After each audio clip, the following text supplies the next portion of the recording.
Por favor, tomen sus notas. Vamos a continuar en esta serie de las mejores 7 palabras de amor. Las 7 palabras de Jesús desde la cruz. Sabes, tu cuerpo es 60% agua. No sé si lo sabías. De hecho, si tú pesas 150 libras, tú cargas literalmente unas 12 libras de agua en tu cuerpo. Algunos de nosotros cargamos un poco más que eso. Pero no puedes vivir sin agua. De hecho, mucha gente no se da cuenta cuán mala es la deshidratación para ti. Cuando te deshidratas, te dan dolores de cabeza, te dan calambres, tu cerebro se apaga, tu cerebro necesita tener agua para pensar. De hecho, mucha gente no se da cuenta de esto. La causa principal de la fatiga, cuando estás fatigado necesitas tomar agua. La deshidratación es la causa principal de la fatiga, porque no tienes suficiente agua y tu cuerpo funciona con agua y te vuelves letárgico, no puedes pensar con claridad, tu cerebro se apaga. Si alguna vez has tenido cirugía, sabrás de lo que estoy hablando cuando digo que la parte menos divertida para mí es luego de la cirugía, ¿sabes? Te ponen ese tubo por la garganta mientras duermes y cuando despiertas de la anestesia y te duele la garganta y tienes la boca reseca y tienes los labios resecos y no te dan nada para tomar. Te dan unos pequeños hisopos de glicerina. Y tú, están bromeando, quiero un buen sorbo. ¿No es así? Porque cuando tienes sed, tienes sed. Ahora, llegamos a la 5ª palabra de Jesús en la cruz. Ahora, las primeras 4 palabras fueron en las primeras 3 horas en la cruz. Él ahora ha estado en la cruz durante 6 horas. Jesús estuvo en la cruz durante 6 horas, lo cual, por cierto, no es mucho, porque a veces la crucifixión tomaba días antes de que alguien muriera. Era una forma muy despiadada de tortura. Pero Jesús entregó su cuerpo, Jesús entregó su vida, y ya estaba en sus momentos finales. Y en los últimos segundos de estar colgado en la cruz, Él hizo otras 3 declaraciones. Y a esta la hemos llamado la palabra de humanidad. Y simplemente, la 5ª palabra es, tengo sed. Y Jesús dice esto estando colgado en la cruz después de 6 horas. Ahora, Jesús dijo muchas cosas en la vida que solamente Dios podría decir. Nosotros no podríamos. Pero esto es algo que tú dices todo el tiempo. Tengo sed. Tengo sed. Todo el mundo lo dice. Tengo sed. Y así que esto es algo que he llamado la palabra de humanidad. Porque todo el mundo puede decirlo. No cualquiera puede decir, sabes, hoy estarás conmigo en el paraíso. Pero cualquiera puede decir, tengo sed. Y esto es, de hecho, la palabra humanidad. Y de hecho, en el griego, en la traducción original, es una sola palabra. Es dipsao. Dipsao significa, tengo sed. Tengo sed. Una palabra sencilla, pero literalmente llena de significado. Y vamos a estudiarlo el día de hoy.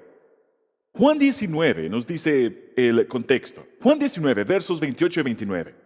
Jesús está colgado en la cruz y dice, después de esto, vamos a ver esto en un momento. ¿Después de qué? Después de esto, como Jesús sabía que ya todo había terminado, y para que se cumpliera la escritura, dijo, tengo sed. Había allí una vasija llena de vinagre, allí junto a la cruz. Así que los soldados empaparon una esponja en el vinagre. Luego la pusieron en una caña y se la acercaron a la boca. Ahora, aquí hay algo interesante acerca de esto. Aquí, luego de 6 horas, Jesús dice, tengo sed. Antes, de hecho, más temprano en la cruz, los soldados romanos le ofrecieron algo para tomar, pero él lo rechazó. Entonces, ¿qué está pasando? ¿Qué es lo que está ocurriendo? Permíteme mostrarte un verso en la pantalla. En Marcos 15:23 dice esto. Esto es justo después de haber sido clavado a la cruz. Dice que los soldados le dieron a beber vino mezclado con mirra, pero él no lo tomó. Esto fue 6 horas antes. Él rechazó el vino mezclado con mirra que le dieron a beber. Ahora, ¿por qué lo rechazó Jesús? Bien, por lo que estaba en la bebida. Y eso era una especia llamada mirra. La mirra es un narcótico. La mirra es un analgésico. Y recuerdan cuando Jesús nació y vinieron los sabios del oriente y trajeron oro, incienso y mirra. Sí, y cada uno de ellos estaban prediciendo que él sería un rey, que sería un sacerdote y que él moriría, porque la mirra es lo que le daban a las personas que estaban agonizando. No había ningún Advil, no había analgésicos, ¿saben? No había oxicontina, no había Vicodin, así que la gente mezclaba la mirra, un analgésico, con vino y se la daban a las personas que tenían dolor. Ahora, ¿por qué motivo habrían los verdugos romanos de ofrecerle un analgésico a Jesús estando en la cruz? Bien, ciertamente no era un esfuerzo humanitario, no intentaban mitigar su dolor. Esta es la verdadera razón. La crucifixión era insoportable. Y a menudo duraba horas y horas, y a veces días, y ellos tenían que quedarse allí hasta que el hombre moría. Y a menudo el criminal que había sido colgado a la cruz gritaba durante horas. Ellos no querían escuchar los gritos. Entonces, le ofrecieron a Jesús cuando lo clavaron a la cruz, le ofrecieron un narcótico para que no gritara. No era para su beneficio, sino para el de ellos. Ellos no querían escuchar a Jesús gritar durante horas en la larga agonía que iba a sufrir en la cruz. Ahora, ¿por qué la rechazó Jesús? Porque Jesús quería sentir el impacto completo del dolor de cargar los pecados en la cruz. Él no estaba dispuesto a morir por el mundo bajo el efecto de una droga. Él quería hacerlo en todas sus facultades. Él iba a soportar cada gramo del dolor, tanto físico como emocional. Así que rechazó una bebida que le serviría como analgésico al inicio. Pero luego, ya estando en su momento final, entonces dijo, tengo sed. Y dice, observa lo que dice en tus notas. Dice, después de esto, encierra el después de esto. ¿Después de qué? Después de haber pagado por nuestros pecados. Después de suplir la necesidad de toda la humanidad. Después de satisfacer la justicia de Dios. Después de que la Escritura había sido cumplida. Él ya había pagado por el pecado de la humanidad. Él había sido separado de Dios. ¿Recuerdan? Mi Dios, ¿por qué me has abandonado? Lo vimos la semana anterior. Saben, uno de los credos cristianos del cristianismo clásico dice que Él murió, fue sepultado, fue al infierno y luego ascendió al cielo. Pero en realidad no hay nada en la Escritura que diga que Jesús fue al infierno. Él no necesitaba hacerlo porque pasó un infierno en la cruz. Experimentó todo el juicio y toda la separación de Dios en la cruz, sin necesidad de ir al infierno, porque Él lo experimentó allí. ¿Por qué me has abandonado? Y cuando exclamó, tengo sed, esas son las palabras de alguien pasando por un infierno. Saben, la Biblia dice que en el cielo hay un río. La Biblia dice que en el cielo hay un río, pero no hay agua en el infierno. No hay agua en el infierno. Y Él ha estado atravesando un infierno durante todas estas horas. Y Él ahora sabe que todo ha sido completado. Así que entonces dice la palabra de humanidad. Tengo sed. Este fin de semana quiero hacer 3 cosas rápidamente. ¿Qué significa esto para Jesús? ¿Qué significa esto para la gente a su alrededor? ¿Y qué significa para ti? ¿Qué significa el que Jesús diga, tengo sed? ¿Qué significa para las personas que están a tu alrededor, que están sedientas espiritualmente? ¿Y qué te dice acerca de tu propia sed espiritual? Y tu hambre de sentirte realizado, y tu insatisfacción, y los anhelos en tu propia vida. Veamos esto. Primero, ¿qué aprendemos de estas palabras cuando Jesús dijo, tengo sed? ¿Qué aprendemos acerca de Jesús? Bien, la sed de Jesús nos demuestra 3 cosas. Escribe esto. Verás, por cierto, estas son las únicas palabras que Jesús dice acerca de su dolor. Ahora piensa en esto. Jesús fue golpeado, fue torturado, hicieron una corona de espinas y se la incrustaron en el cráneo. Y las espinas estaban en su cabeza. Lo escupieron. La Biblia dice que le arrancaron la barba. La Biblia dice que fue flagelado, lo que significa que fue azotado con un azote de 9 puntas. Tuvo 360 laceraciones en su espalda, incluso antes de ir a la cruz. Su espalda estaba destruida y ensangrentada, incluso antes de ir a la cruz. Él fue golpeado. Él ha estado 12 horas sin tomar agua. Estaba deshidratado. Había perdido mucha sangre. No había dormido en 24 horas. Y así que él tiene... ¿por qué es que dice que tiene sed? Bien, hay un par de razones. Hay una razón práctica y es que él quería tener suficiente energía para decir sus últimas palabras. Lo que veremos en las próximas semanas. Él quería poder gritar sus últimas palabras, pero además hay una razón teológica y hay una razón profética y hay una razón personal. Aquí están las 3 razones. Primero, lo primero que ocurre cuando Jesús dijo, tengo sed, es que demuestra que era verdaderamente humano. demostró que Jesús era verdaderamente humano.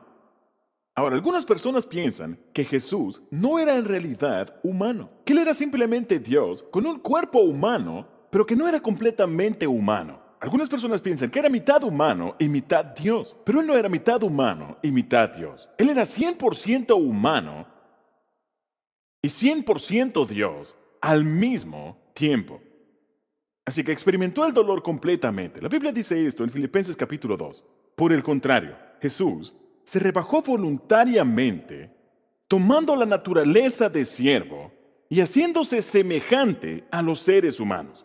Y al manifestarse como hombre, se humilló a sí mismo y se hizo obediente hasta la muerte, y muerte de cruz. Ahora, esta palabra, tengo sed, contrarresta una falsa creencia. En tiempos antiguos se llamaba docetismo, y el docetismo era la idea de que el cuerpo de Jesús era solo una ilusión, que no era en realidad un hombre, y docet viene de la palabra griega que significa parecer. Él parecía ser un ser humano, pero no era en realidad un ser humano, porque Dios nunca se convertiría en un hombre. Y esa idea recibió el nombre de docetismo. Bien, obviamente esto demuestra que Jesús era un hombre con sed verdadera, verdaderos deseos. Ahora, en la actualidad, ni siquiera se escucha acerca del docetismo. Pero hay otra creencia acerca de Jesús, que Dios nunca se convertiría en hombre. Se llama Islam. ¿Alguien ha escuchado de eso? Sí, el Islam enseña este mismo principio del docetismo. De hecho, permíteme leer lo que dice el Corán. Cito, Sura 4, 157. Repito, esto es del Corán. Ellos dicen, en realidad hemos matado al Mesías, a Jesús, el hijo de María, el mensajero de Alá. Pero ellos no lo mataron, ni le crucificaron, sino así se hizo que pareciera ante ellos. Y de hecho, aquellos que difieren están llenos de dudas. No tienen ningún conocimiento, solo siguen conjeturas, porque ciertamente no le mataron. Eso es lo que dice el Corán. Muy bien. El Corán cree que Jesús existió, y ellos creen que fue un profeta, pero no creen que Dios se convertiría en un ser humano y Dios nunca moriría en una cruz. Así que dicen que cuando la cruz ocurrió fue que cambiaron cuerpos. Y alguien falsamente tomó el cuerpo de Jesús. Eso es lo que cree el Corán. Hace 2000 años se llamaba el docetismo. Hoy día es una de las creencias del Islam. Pero Jesús claramente fue un ser humano. Dice, tengo sed. Si no fuera completamente humano, no podría haber muerto. Si no hubiera sido completamente humano, no tendría sed. Dicen, Dios no puede morir. Bien, Dios no puede morir, pero un ser humano puede morir. Y lo que intento enseñarte es esto. Es una equivocación negar la humanidad de Jesús, al igual que lo es negar su divinidad. ¿Tiene sentido? Jesús fue completamente Dios y fue completamente hombre al mismo tiempo. Demuestra que Jesús era verdaderamente humano. Lo segundo que aprendemos en esta frase, tengo sed, es que demuestra que Él era el Salvador prometido. Demostró que Él era el Salvador prometido. En el verso 28, Juan 19, dice, y para que se cumpliera la Escritura, Jesús dijo, tengo sed. ¿De qué se trata eso? En el Antiguo Testamento, durante miles de años, Dios le había estado diciendo a la humanidad, voy a enviar a un Salvador, voy a enviar a un Mesías, voy a enviar a mi ungido, voy a enviar al Salvador del mundo. Y durante esos miles de años en el Antiguo Testamento, hay más de 380 predicciones acerca de lo que el Mesías habría de ser. Las cosas que haría, dónde nacería y todas estas cosas. 380 predicciones. Y es así como la gente sabría, este es el Mesías. Porque habían muchas personas diciendo ser el Hijo de Dios. Pero ¿cómo podía saber realmente qué era Él? Bien, habían 380 profecías y tenía que cumplir cada una de ellas. Por ejemplo, ustedes saben que la Biblia dice que habría de nacer en Belén. Es difícil escoger tu lugar de nacimiento. ¿Está bien? Él no tenía control sobre eso. Dijeron que sería llevado a Egipto cuando era solo un bebé. Y así fue. Dijeron que habría de crecer en Nazaret. También dijeron, las profecías dijeron que Él haría milagros, que levantaría a los muertos. Hay profecías en el Antiguo Testamento que dicen que Él sería traicionado por un amigo. Sería acusado falsamente, pero sería inocente. Y luego hay una profecía que dice que Él sería colgado en una cruz. Ahora, este es el problema. Esta predicción en la Biblia fue 1000 años antes que los romanos inventaran la crucifixión. Nadie había escuchado de eso. ¿Qué es una cruz? Así que durante miles de años nadie sabía qué significaba eso. Pero fue predicho que Él moriría en una cruz. También dice que apostarían por sus ropas, lo cual fue así. Dice que sus huesos no serían rotos, lo cual fue así. ¿Por qué habría de decir algo así? Porque a menudo, para acelerar la muerte de alguien en una cruz, le clavaban sus manos a la cruz, le doblaban un poco las rodillas y le clavaban los pies a la cruz, porque en esta posición puedes inhalar, pero no puedes exhalar. Así que tienes que hacer un esfuerzo para alzarte, para poder respirar con los pies clavados. Y te quedas en esta posición hasta que ya no puedes más y te dejas caer nuevamente. Y luego te quedas allí hasta que el dolor en tus pulmones es inevitable y luego te vuelves a parar. Y la muerte en la cruz era arriba y abajo, y a menudo duraba horas. Era una forma terrible de morir. Cuando los romanos querían que terminara rápidamente, le rompían las piernas para que ya no pudiera alzarse y muriera sofocado. Pero Jesús no tenía huesos rotos porque murió más pronto de lo que esperaban que muriera. La Biblia dice que sería enterrado en la tumba de un hombre rico que nunca fue usada, lo cual fue así, y que resucitaría 3 días más tarde. Esa es la parte difícil. Y así lo hizo. Ahora, en este momento en que Jesús estaba muriendo en la cruz, habían todavía algunas profecías o algunas predicciones que debían ser cumplidas. Y una de ellas era que Él diría en sus momentos finales, tengo sed. Así que esa es otra señal. Pero hay una cosa muy interesante aquí que tú tal vez no sepas y quiero explicártela. Vamos a estudiar en un momento cómo utilizaron el hisopo. Observa que 1000 años antes, en Salmo 69, mira esto en la pantalla, dice, cuando tuve sed, me ofrecieron vinagre. Esa es una de las predicciones. ¿Qué tiene que ver una botella de vinagre en un lugar de ejecución? ¿No es esa una predicción bastante fuera de lo común? ¿Que le darían vinagre para tomar? En sus momentos finales, ¿qué estaba haciendo esa botella de vinagre allí? Bien, permíteme explicártelo. 1000 años antes, ellos no entendían eso. Pero lo que los soldados le ofrecieron a Jesús se conocía comúnmente como posca. P-O-S-C-A, posca. La posca fue la bebida de la gente pobre durante 300 años en el Imperio Romano. Los griegos lo bebieron y los romanos lo bebieron. Y la posca era vino agrio, vino que se había dañado, que luego lo mezclaban con hierbas y agua, y luego lo bebían. Era la bebida común de cantina del Imperio Romano. Ahora, era una bebida muy popular porque era barata, y era la típica bebida de cantina, como dije, en Grecia y en Roma. Y a la gente le gustaba por varias razones. Primero, empleaba vino que se había dañado. Vino que estaba agrio, que se había dañado, que se estaba volviendo ácido, como el vinagre. Luego lo diluían en agua y le ponían hierbas adentro. Y de hecho tenía algunos beneficios. La acidez escondía el mal sabor del agua, porque el agua no era tan purificada como el tipo de agua que bebemos en la actualidad. Y esa acidez de hecho apagaba la sed para un soldado mejor que el agua, porque tenía ese efecto de saciar la sed. Y habían otros beneficios que no sabían en ese entonces, pero de hecho la acidez en la posca mataba bacterias dañinas y en ese entonces no lo sabían, pero ahora lo sabemos. Ahora, esta es la parte importante. Dice que cuando Jesús dijo, tengo sed, tomaron una vara de hisopo, le pusieron una esponja, lo empaparon de posca, esta agua con vinagre, y se lo pusieron en los labios para que pudiera saciar su sed y, saben, refrescar sus labios. Ahora, ¿cuál es el significado de una vara de hisopo? Cualquier judío parado frente a la cruz sabría el significado de eso. Porque 1500 años antes, cuando Moisés sacó al pueblo de Israel de Egipto y tuvieron la noche de Pascua, ¿recuerdas que todos los primogénitos iban a morir en Egipto? Y Dios dijo, quiero que tomes un cordero y quiero que riegues la sangre sobre las puertas de todos los hogares judíos. Y entonces el ángel de la muerte pasaría de lejos, pasaría por encima de estos hogares y ellos serían libres. y ellos no serían tocados por la muerte y por la destrucción. Y en Éxodo 12, 1500 años antes, esto es lo que dice. Dios le dijo a Moisés, y Moisés le dijo a la gente, tomen luego un manojo de hisopo, la misma planta, mójenlo en la sangre recogida en la palangana, y unten de sangre el dintel y los dos postes de la puerta.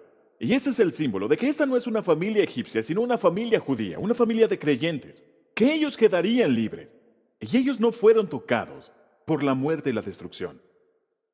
Ahora, cuando los soldados romanos hicieron esto, ellos no tenían idea de qué simbolizaba esto. Pero ellos tomaron la misma vara de hisopo, la mojaron en vinagre y cuando la pusieron en la boca de Jesús, todos los judíos que estaban junto a la cruz sabían lo que eso significaba. Era el cumplimiento, era otro símbolo, era otra metáfora de que el Cordero de Pascua que le salvó la vida muchos años antes, gracias a su sangre, la sangre de Jesús iba a salvarlos. Es un símbolo muy poderoso. Entonces, por medio de estas dos palabras, tengo sed, dipsao, sabemos que Jesús era 100% hombre. Y segundo, sabemos que Él es realmente Dios. Él es el Mesías, es el ungido. Es la razón de estas 380 profecías. Incluso esa viene a ser cumplida en el último segundo. Pero hay una tercera, y esta es importante. Demuestra lo mucho que Jesús me ama. Demuestra lo mucho que Jesús me ama, que Jesucristo sufriría todo este dolor por mí. Esto es algo increíble. ¿Has tenido sed alguna vez por salvar la vida de alguien más? Dudo que lo hayas hecho. Pero Jesús lo hizo. Y lo que Jesús está haciendo aquí, el sufrimiento que está atravesando, se llama sufrimiento redentor. Él no había hecho nada malo, no merecía ser castigado. Él no había pecado, había vivido una vida perfecta. Entonces, ¿qué está haciendo? Está sufriendo por el dolor de alguien más, por ti. Está sufriendo por ti. Está sufriendo por ti. Este es dolor redentor. Él está pagando por tu boleto al cielo. Y demuestra cuánto Dios me ama. Romanos 5:8 dice esto. Dios demuestra su amor por nosotros en esto, en que cuando todavía éramos pecadores, cuando rechazábamos a Dios, Cristo murió por nosotros, muriendo por causa de alguien más. Saben, en el año 1997, hubo un joven en nuestra iglesia llamado Red Buchon. Red era un amigo mío que acababa de graduarse de la escuela secundaria de Misión Viejo. Tenía 19 años. Él iba a empezar la Universidad de Saddleback en otoño. Y él fue a otra ciudad a visitar a algunos familiares. Y en agosto de ese año, el 16 de agosto, él se subió a un avión. Él se dirigía hacia Detroit. Saben, de forma interesante, en el vuelo siguiente, en el aeropuerto de Detroit, estaba mi hermano. Y mi hermano vio cómo este avión despegó. Era el vuelo 155 de la Northwest. Algunos de ustedes lo recuerdan. Y despegó. Y unos minutos más tarde, en el horizonte, de repente se quedó atorado y se desmoronó y se estrelló. Y mató a 155 personas. En el aeropuerto de Detroit. Mi hermano estaba en el avión de atrás viendo todo lo que ocurría. Y Red murió. Yo dirigí su funeral en la secundaria de Misión Viejo. Pero en ese vuelo, mientras hacían el registro de 155 personas que murieron, encontraron a una sola sobreviviente. La niña de 4 años. Una pequeña bebé. Su nombre era Cecilia, quien era de Tempe, Arizona. Y no pudieron entender cómo pudo sobrevivir. El choque del avión 155, una niña de 4 años. Y no supieron hasta que le preguntaron. Y ella explicó con sus propias palabras cómo su mami, su madre, su padre y su hermano murieron en el accidente. Cómo su madre, cuando se dio cuenta que estaban cayendo, se quitó el cinturón de seguridad, se puso enfrente de ella, se agachó frente a su asiento y la envolvió en sus brazos de esta forma para protegerla. Y la única razón por la que sobrevivió es porque su madre dio su vida por ella.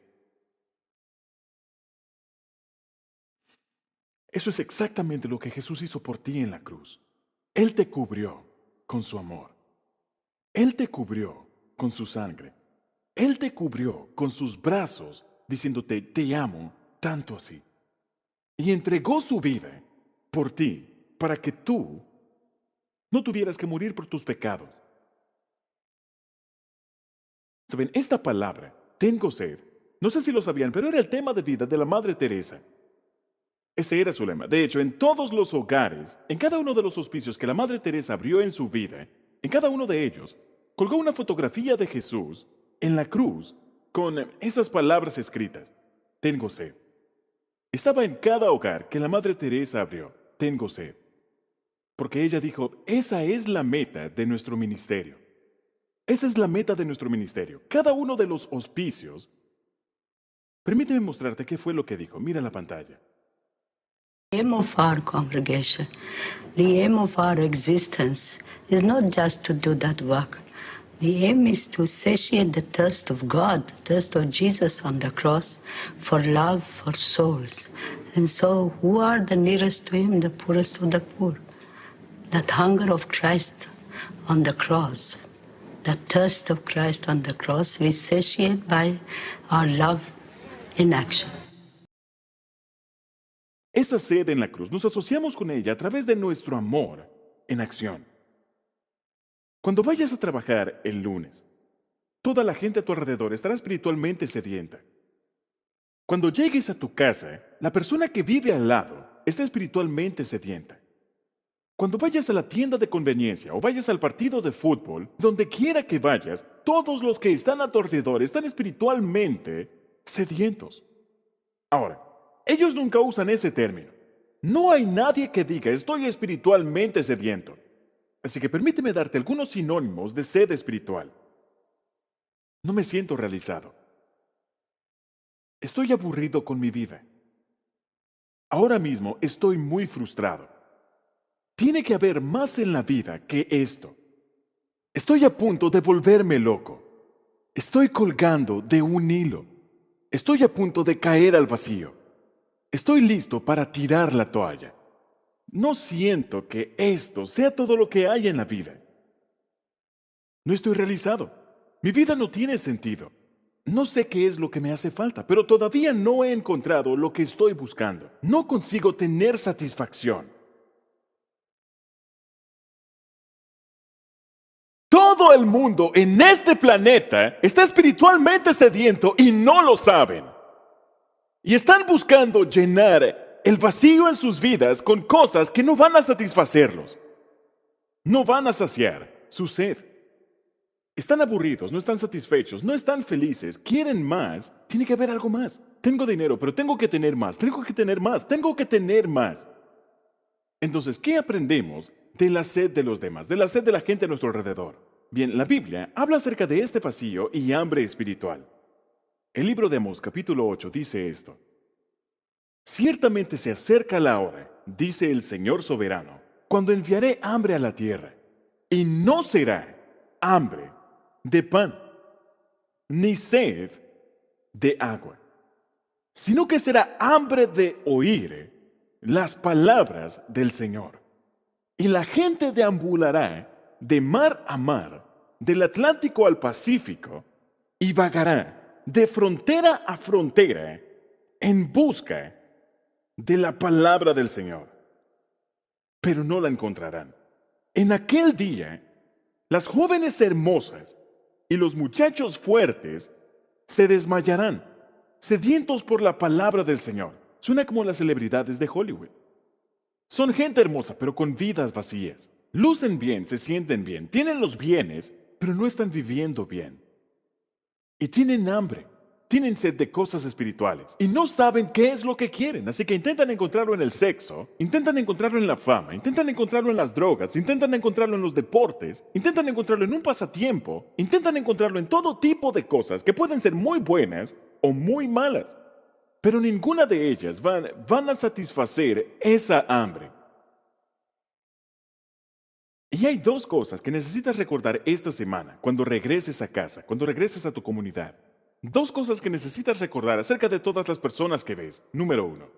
Sirvo a Jesús sirviendo a los demás. Tienen hambre y tienen sed. Y cuando sirve su hambre espiritual y su sed espiritual, es como si estuviera sirviendo a Jesús en la cruz. Sirvo a Jesús sirviendo a los demás. La Biblia nos dice que un día, en el día del juicio, estaremos delante del Señor. Y en Mateo 25 dice, Señor, le diremos a Jesús, ¿cuándo te vimos hambriento y te alimentamos? Señor, ¿cuándo te dimos sediento y te dimos de beber? Y el Rey, el Señor Jesús, les responderá, les aseguro que todo lo que hicieron por uno de mis hermanos, aun por el más pequeño, lo hicieron por mí. Ahora, piensa en la ironía de esta quinta palabra en la cruz, donde Jesús, en su momento final, dice, tengo sed. ¿Quién inventó el agua? Dios.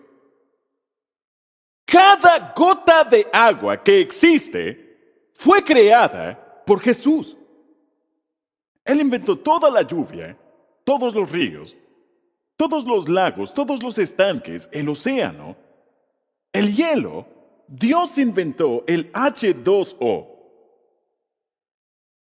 El inventor del agua, el creador del agua, cada gota en el universo, Dios la creó. Ahora, Él estaba colgando en la cruz y tenía sed. Ciertamente, Él podía haber hecho un milagro y darse agua a sí mismo. Hubiera podido causar la lluvia, hacer cualquier cosa que hubiera querido hacer para saciar su sed. Pero en cambio, entiende esto, es muy importante. Jesús, Dios, en este momento pidió asistencia humana. Dice, tengo sed. ¿No es eso impactante? Que el Dios del universo que creó el agua, que inventó el agua, que hizo todo el agua, dice, tengo sed. ¿Puede alguien ayudarme, por favor? Estoy un poco ocupado. Tengo las manos ocupadas. Sus manos estaban clavadas a la cruz. Ni siquiera podía conseguir algo para beber. Alguien tendría que ponerlo en una esponja y ponérselo en la boca. Está pidiendo asistencia humana. Ahora, imagina que tú, hace 2000 años, fueras la persona que le da algo de beber a Jesús. Esta persona probablemente no era un creyente, no era un seguidor de Jesús. Era un soldado romano que toma una esponja, la pone en una vara de hisopo, la remoja en un poco de posca y le ofrece agua al Hijo de Dios. ¿Te imaginas qué privilegio sería ese? ¿Qué privilegio ser la persona que cuando el Hijo de Dios dice, tengo sed, suples esa necesidad? ¿Qué privilegio habría sido? Tú tienes ese privilegio cada día de tu vida. Jesús dijo, todo lo que hicieron por uno de mis hermanos, aún por el más pequeño, lo hicieron por mí. Cuando ayudas a alguien que enfrenta dolor, cuando ayudas a alguien a cruzar la calle, cuando le das a alguien una clase de respuesta a su necesidad, aún hasta lo más pequeño, Jesús dice, lo estás haciendo para mí. Sirvo a Dios, sirvo a Jesús, sirviendo a los demás. Ese es el privilegio que tienes. El mismo privilegio que ese hombre tuvo en la cruz, lo tienes cada día. Cuando ayudas a una persona anciana, a una persona joven, a una persona con dificultades mentales, a una persona confundida, a una persona sin hogar, cuando ayudas a quien sea, Jesús dice que es lo mismo. La segunda lección que aprendemos acerca de la gente sedienta a tu alrededor es que Jesús nota hasta el servicio más pequeño. Jesús nota hasta el servicio más pequeño. Puede ser tan pequeño en comparación. En Mateo 10:42 Jesús dijo esto. Si le dan siquiera un vaso de agua fresca a uno de mis seguidores más insignificantes, les aseguro que recibirán una recompensa. Incluso si le das agua a alguien que tiene sed, la Biblia llama eso ministerio. Saben, a menudo pensamos que ministerio es enseñar la Biblia, dirigir la alabanza. No, el ministerio es, toma, ¿puedo darte algo de tomar? ¿Te gustaría sentarte por un momento?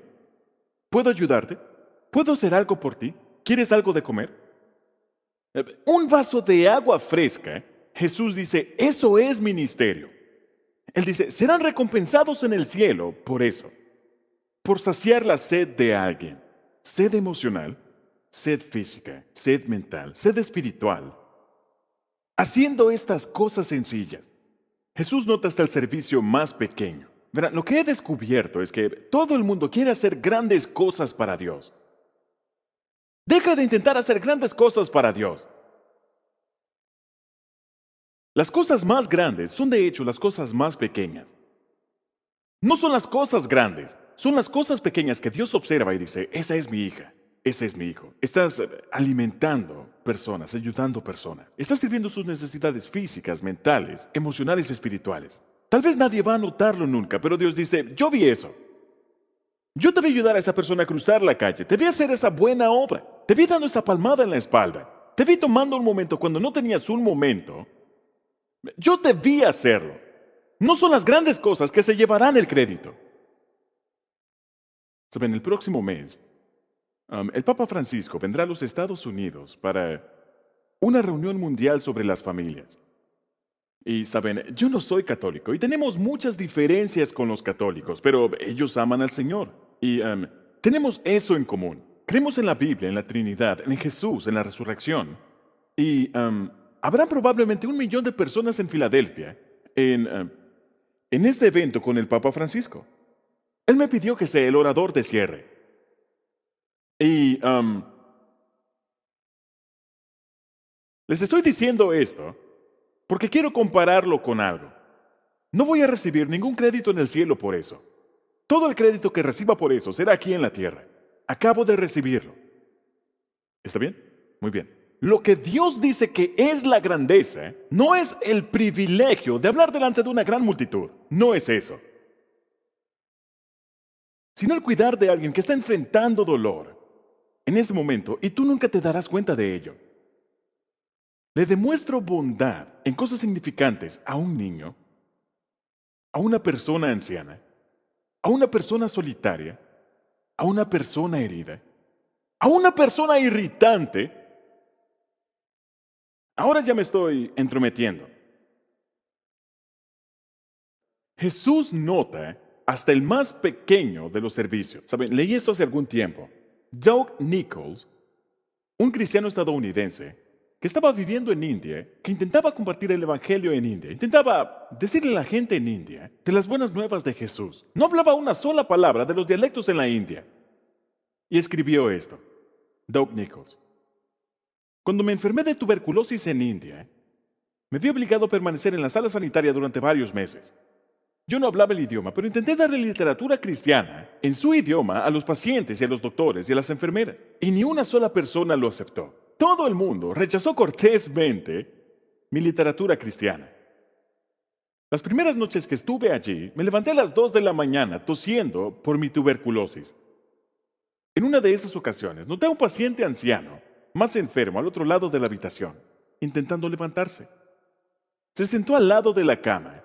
Intentó ponerse de pie, pero en su debilidad cayó de regreso a la cama.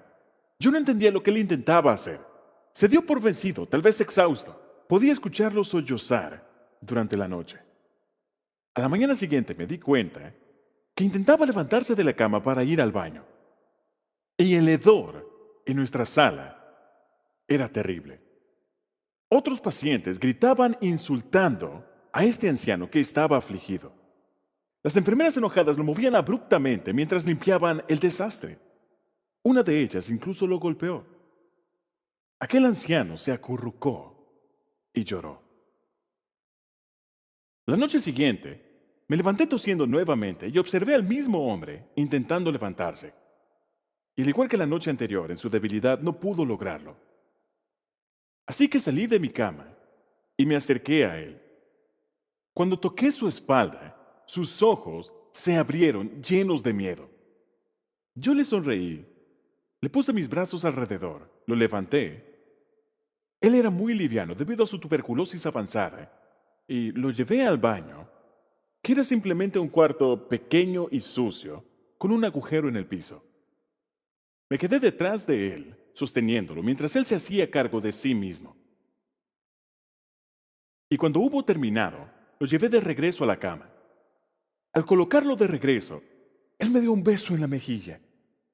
Sonrió y dijo algo en su idioma que no entendí. A la mañana siguiente, otro paciente me despertó. y me ofreció una taza caliente de té. Él señaló con sus manos que quería un tratado evangelístico de los que yo había intentado darles. Y cuando salió el sol, otros pacientes se acercaron a mí, y cada uno de ellos señalaba que ellos también querían los panfletos cristianos que antes no le habían interesado a nadie. A lo largo del día, enfermeras, internos y doctores me pidieron el panfleto acerca de Jesús. Semanas más tarde, llegó un pastor que hablaba el idioma y me visitó y me dijo que varias personas en el hospital habían puesto su confianza en Jesucristo como su Salvador, como resultado de leer ese material. Entonces, ¿qué fue lo que se necesitó para poder alcanzar a esas queridas personas con el Evangelio? No era mi habilidad de hablar su idioma. No era mi habilidad de dar una presentación persuasiva. Simplemente ayudé a un anciano a ir al baño.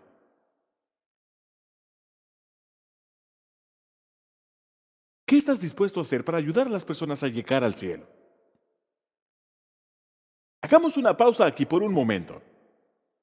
¿Qué estás dispuesto a hacer para llevar a personas al cielo? ¿Qué clase de amor es el que tienes por otras personas que están física, emocional y espiritualmente sedientos? ¿Habrá alguien que llegue al cielo gracias a tu ayuda? ¿Estás dispuesto a tomar a un anciano y llevarlo al baño? ¿Qué estás dispuesto a hacer?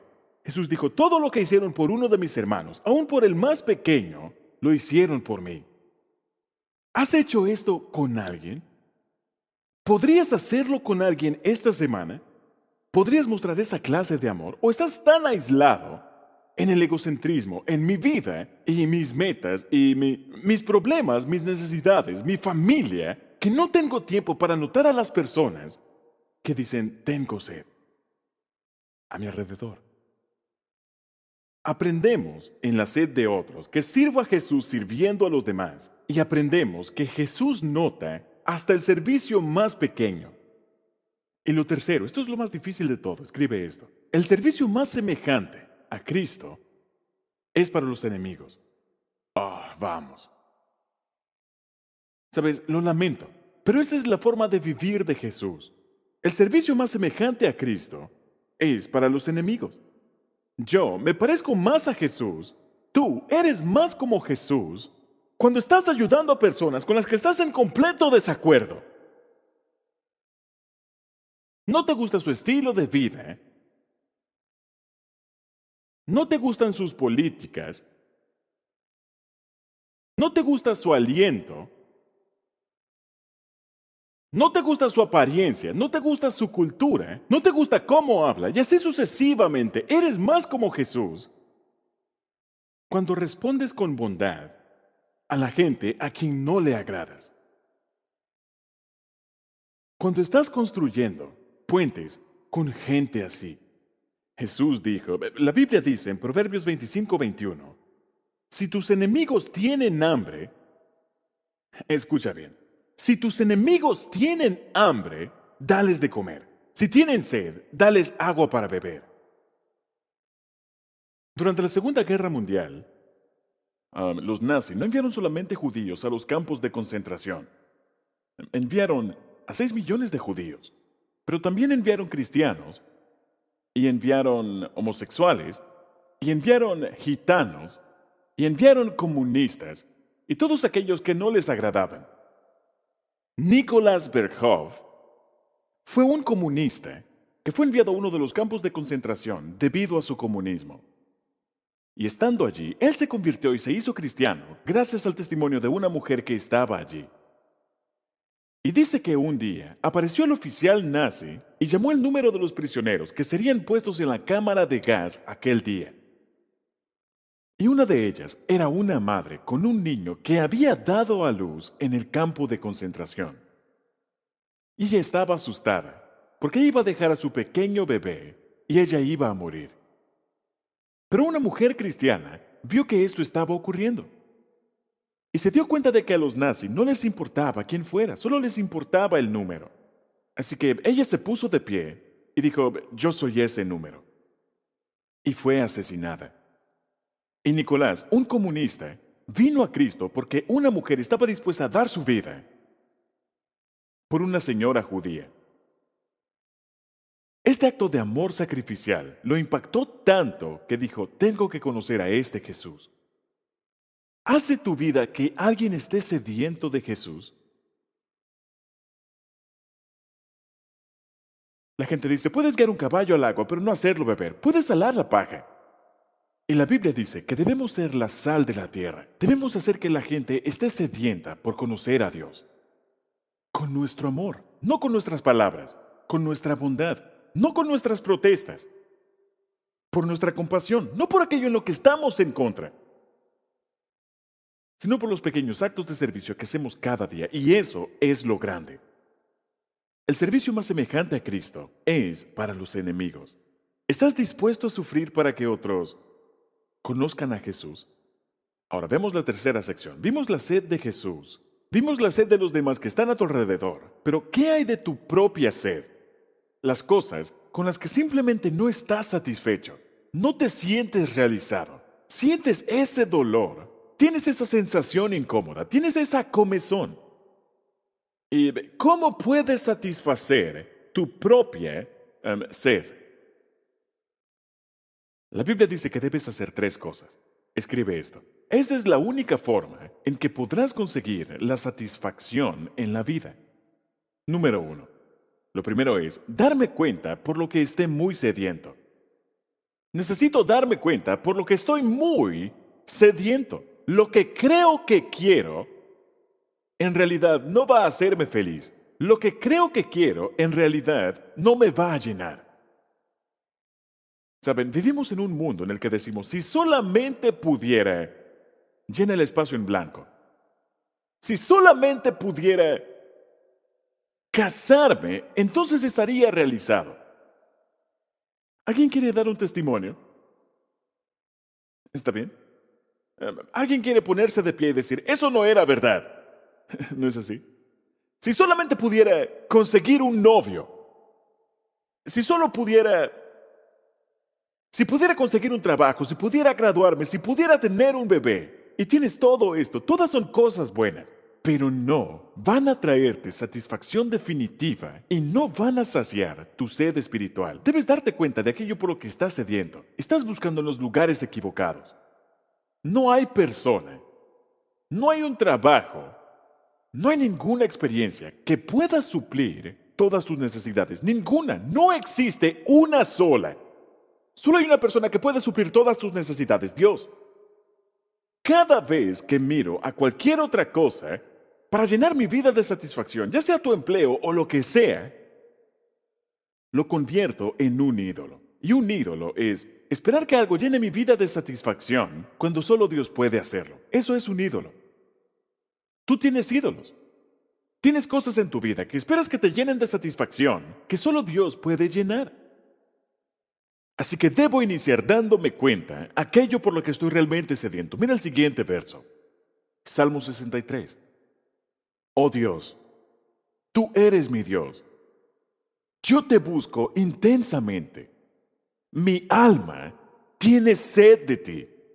Todo mi ser te anhela, cual tierra seca, extenuada y sedienta. Tienes un vacío con la forma de Dios en tu vida y nada va a llenar ese vacío excepto Dios.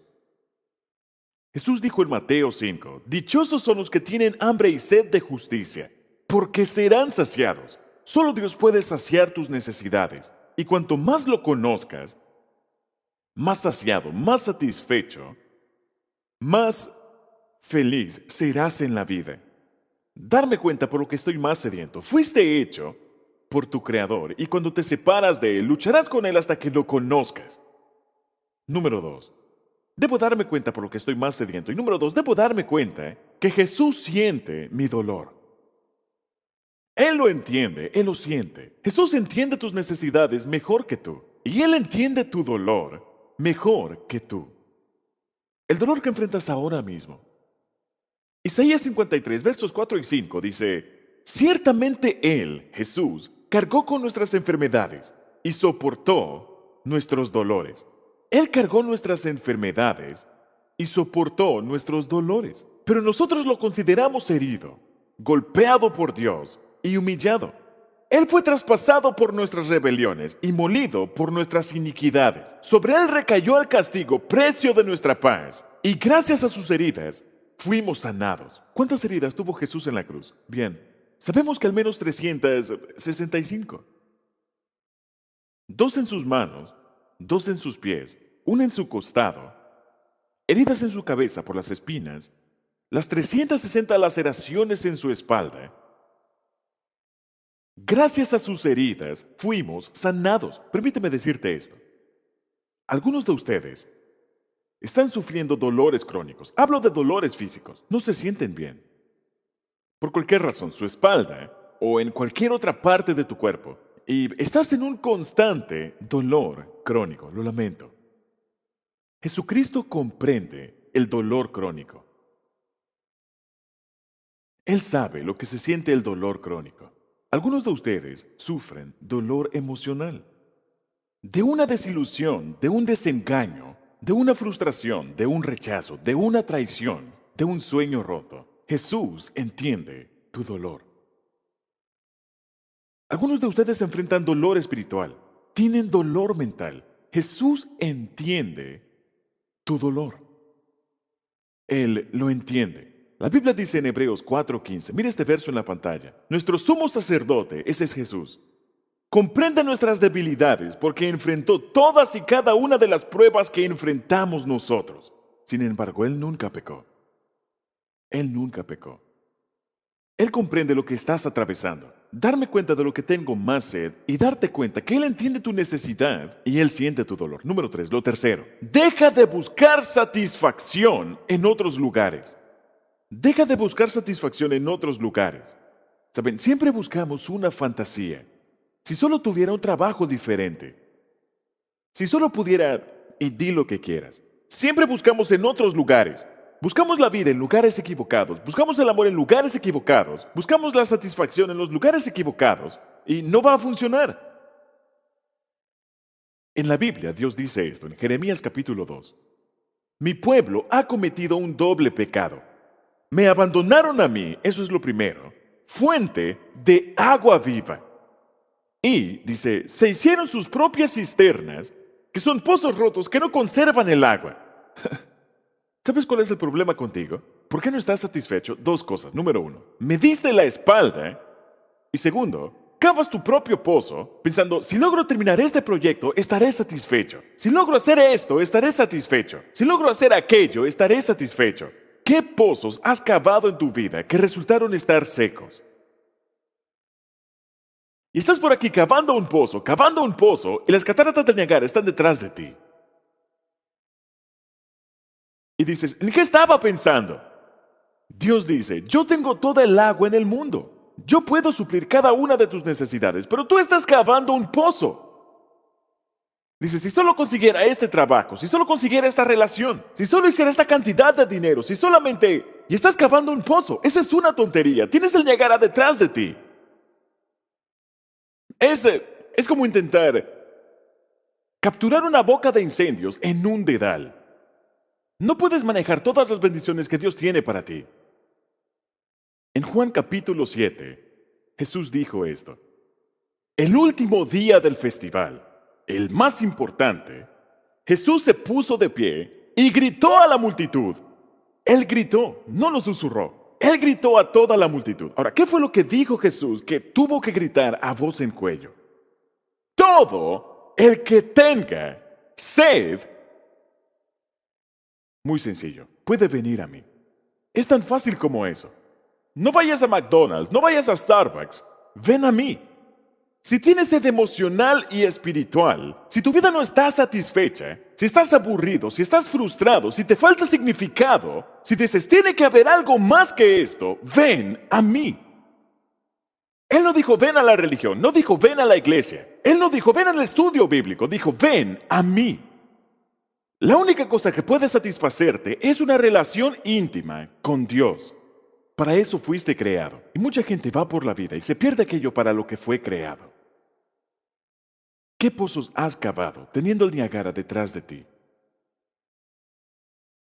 Dice, todo el que tenga sed puede venir a mí. Todo el que crea en mí puede venir y beber, pues las Escrituras declaran, de su corazón brotarán ríos de agua viva. Él dice, no voy a darte un vaso con agua, no voy a darte una botella de agua, ni siquiera te daré una piscina con agua, sino que pondré un río dentro de tu vida. Nunca más volverás a tener sed. Verán, este es el problema. Cuando cavamos pozos, el pecado te hace estar sediento. Cada vez que intentas saciar tu sed con otra cosa que no sea Dios, te vuelves más sediento. El pecado es adictivo. ¿No me crees? Intenta la pornografía. Pero es solo una vez. No puedes ver solo una vez. Todos los pecados son adictivos, absolutamente todos. Si te enojas, no te enojas solamente una vez en tu vida, te enojas una y otra vez. Si te impacientas, no lo haces solamente una vez en la vida, lo haces una y otra vez. Es adictivo. No te satisface, no sacia tu sed, no hace que tu sed disminuya. Pero Jesús te satisface, dice, pondré un río dentro de ti. El último verso en tus notas. Jesús contestó, cualquiera que beba de esta agua, pronto volverá a tener sed.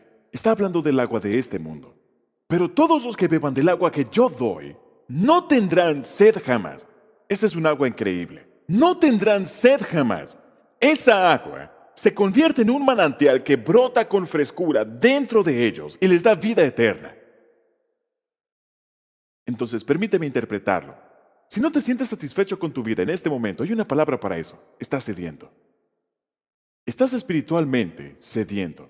Y el único que puede saciar, que puede quitarte esa sed, es Jesucristo.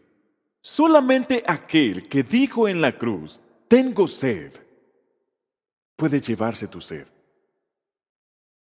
Y sabes qué, cuando Jesús dijo en la cruz, tengo sed, lamento decirte esto, pero aún ahora tienes sed. Dirás, ¿qué quieres decir con eso? Estás sediento porque tú lo conozcas. Es la razón por la que te creó. Él te hizo para que lo conocieras y estás sediento porque lo conozcas. Vamos a orar. Por favor, haz esta oración conmigo. Querido Dios, he estado sediento de diferentes cosas en mi vida y pensé que podían satisfacerme, pero no fue así. He buscado en las relaciones, he buscado en los logros y he buscado en los pasatiempos y en muchas cosas diferentes satisfacer mi vida. Pero aún tengo sed. Y Señor, es como una de esas bebidas que al beberla te hace estar más sediento. Gracias, Jesucristo. Gracias porque sientes mi dolor. Tú sabes lo que se siente pasar por sufrimiento, porque sabes lo que se siente ser rechazado, ser criticado, ser malentendido, ser traicionado. Señor, tú lo has atravesado todo y tú conoces el dolor en mi corazón. Conoces mi dolor físico porque hiciste mi cuerpo. Conoces mis dolores emocionales porque hiciste mi corazón. Conoces mis dolores mentales porque tú hiciste mi mente. Gracias por preocuparte por mi sed. El día de hoy quiero dejar de buscar satisfacción en otros lugares. Voy a dejar de hacer mis propios pozos y voy a voltear a ver al Niágara.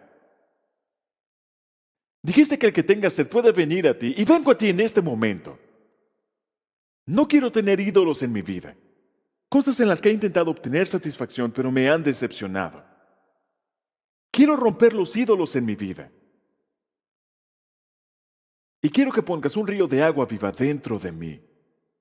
Jesucristo, quiero conocerte personalmente.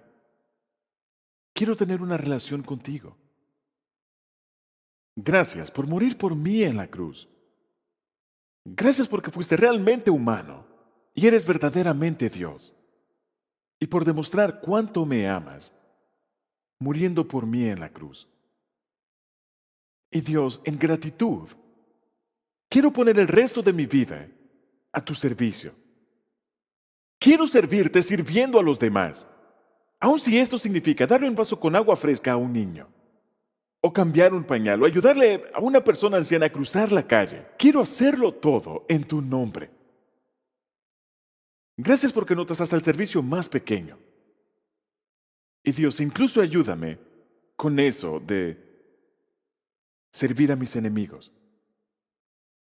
Dijiste que alimente a mis enemigos si tienen hambre, que les dé de beber si tienen sed. Señor, de verdad no quiero hacerlo. Son personas que no me agradan. Pero tú moriste por ellos, al igual que lo hiciste por mí. Y oro para que nada en mi vida evite que puedan conocerte. Y al igual que en la historia de ese hombre que llevó al baño a aquel anciano, y de esta forma la gente conoció tu amor, quiero que mi vida cada día haga que la gente esté sedienta de ti.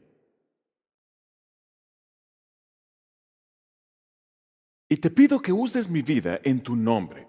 Quiero ir en tu nombre esta semana a suplir las necesidades del sediento. Quiero hacerlo como agradecimiento. Y oro esto en tu nombre. Amén.